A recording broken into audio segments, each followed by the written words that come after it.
అందరికీ నమస్తే. Welcome to cosmic flow. గండాంత దోషం. ఆస్ట్రాలజీ ఎప్పుడు కూడా లేయర్ బై లేయర్ ఉంటుంది. సింగిల్ పారామీటర్తో ఏది కూడా చెప్పలేదు. గండాంత దోషం అంటే సర్టెన్ డిగ్రీస్ అంటే కర్కాటకి మేషరాశికి మధ్యలో, వృశ్చికానికి ధనుసుకి మధ్యలో, అలాగే మీనానికి మేషానికి మధ్యలో ఆ బార్డర్లో కానీ ఏ ప్లానెట్ ఏ గ్రహం ఉన్నా సరే అంటే సర్టెన్ డిగ్రీస్లో ఉంటే దాన్ని గండాంత దోషం అంటాం.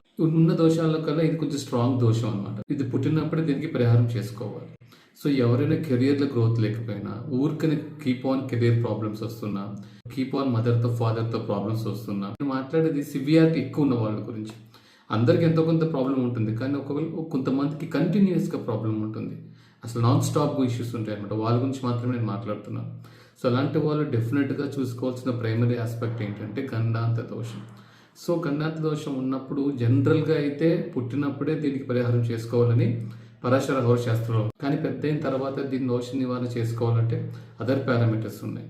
So one of the very important దోష ఇన్ జ్యోతిష్య ఈస్ గండాంత దోష. ఏ గ్రహం ఉన్నా సరే ఆ డిగ్రీస్లో దాన్ని గండాంత అని అంటారు.